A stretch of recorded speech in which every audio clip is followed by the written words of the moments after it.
Hello, I'm Michael with Writer Sanctuary, and yes, before you say anything, I need to do something with my hair.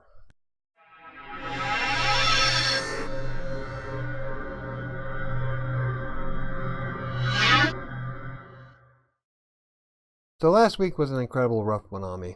I was only able to do one video last week, and it's kind of a bummer. Between the new direction that my client is taking and trying to keep other things afloat, I just really didn't have it in me. We're getting things hammered out though, so I should be back to a normal upload schedule. Whatever the hell that is.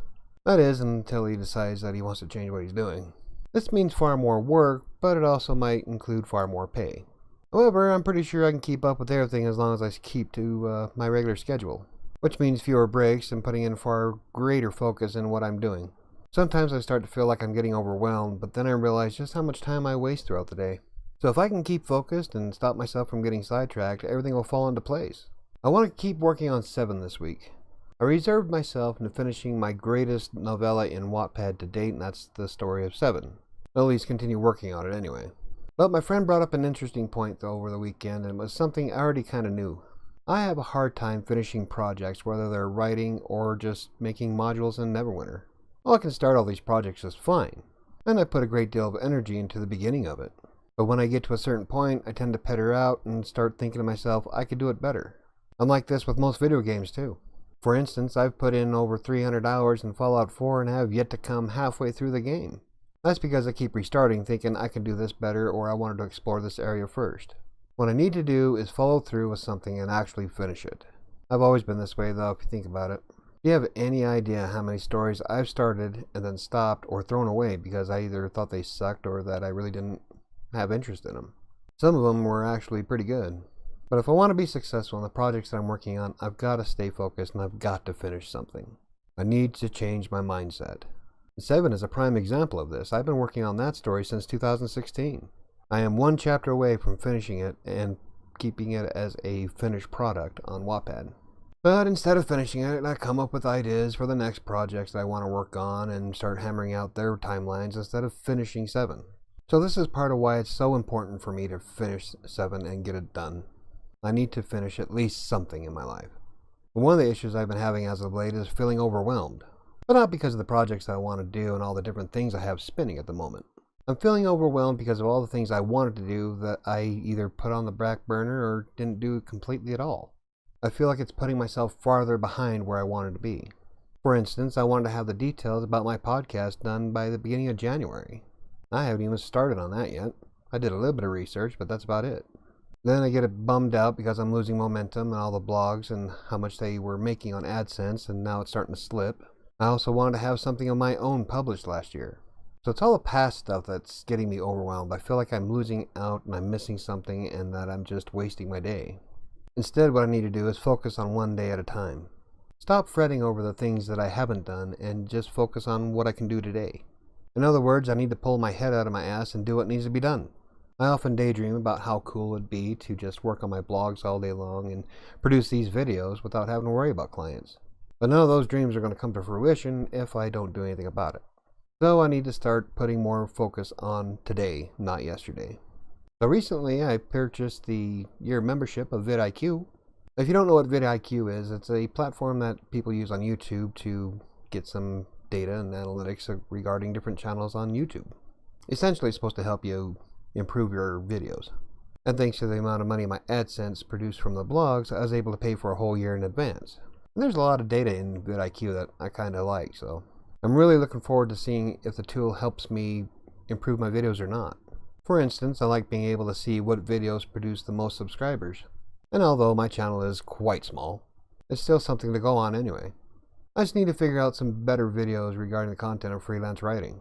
After all, it's not really all that hot of a topic on YouTube, and it's kind of hard to rank for in Google. That's part of why I wanted to branch out into a few different areas other than text broker. And don't get me wrong, my text broker videos do really well. Well, really well compared to my other content. There's only so much you can do with text broker, and it doesn't really generate those thousands of viral views that everybody seems to get. What it really boils down to is that not very many people want to watch me. I'm not creating content that people are looking for. And unfortunately, I have such a self-confidence issue at the moment that it's really hard for me to get into that mindset of being the best at anything. And some days are harder than others. However, I still think the $90 for the entire year for VidIQ is worth it. Now I just need to get past my own feelings of inadequacy. And from a freelance writer point of view, inadequacy can do quite a bit of damage to your career. So last week I set some goals that I didn't even come close to achieving. Like I said, it was a pretty rough one. But this week I think I'm going to get in the zone. First, I want to spend some time on 7 and getting it finalized and published. But like I said last week, it's not like I can't go back and fix the different stories that are in 7 to make it better. And in reality, I might turn 7 into an actual published novel on CreateSpace in the near future. So obviously I'm going to want to revamp it. Number 2 is to surpass last month's weekly average for the hours that I work. I'm talking about the time that I put into my other projects, such as the blog, the YouTube channel, and anything else that I want to get going on. And thanks to my spreadsheet, I can see exactly where I'm wasting my time and how much I'm actually spending producing content. I need to get back into a good workflow. Number 3 kind of feeds into number 2 by taking fewer breaks. I spent a lot of time the last couple of weeks just walking around the backyard and doing some thinking.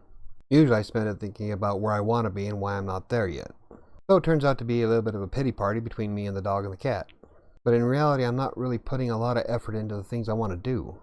And to be honest, I don't know how to get back to that point. I've been struggling hard the last few months, and I really don't know why. I'm feeling pretty good about now, though. I just need to get back to where I was before. And number 4 is to aim for more than 10,000 words in a week. Now last week, I did meet my goal of doing more than 7,000 words. But what's upsetting is that I used to do this on a daily basis, not weekly. 10,000 words for me is pretty paltry compared to what I used to do in 2015.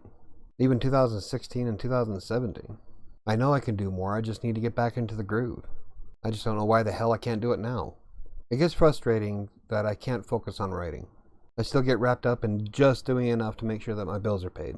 Sure, it gives me a lot of free time to mess around and do what I want to do, but it's really not helping me get to where I want to be. I need to stop getting angry with myself and wallowing in self-pity. And it's almost to the point where I'm considering getting professional help. Handling all this for the past 20 some odd years just kind of wears you down after a while. But don't get me wrong, I feel a lot better than I did a couple years ago. I don't know, I think maybe I just need to find myself somewhere. However, I'm pretty excited about this week and where I'm going, so I'm getting pretty jazzed. Maybe it was just a small phase I was going through. I guess we'll see in the end. So what are your goals for writing this week? Leave in the comments down below. On a side note, I have tried to do the outro the last 7 or 8 times, and it's a bit of a failure. But if you enjoyed the video, hit the like button. If you want to see more of these writer vlogs, hit the subscribe button. I try to produce them every week. I also create videos about text broker, freelance writing, Wattpad, and WordPress every Tuesday, Wednesday, and Thursday, if I can. Like I said, last week kind of sucked, but I want to get back into the groove. Now, I was thinking about creating these on Mondays too, but when I have the girls here, it gets kind of hectic, so we shall see. I think that's going to do it for me today. I'll see you tomorrow.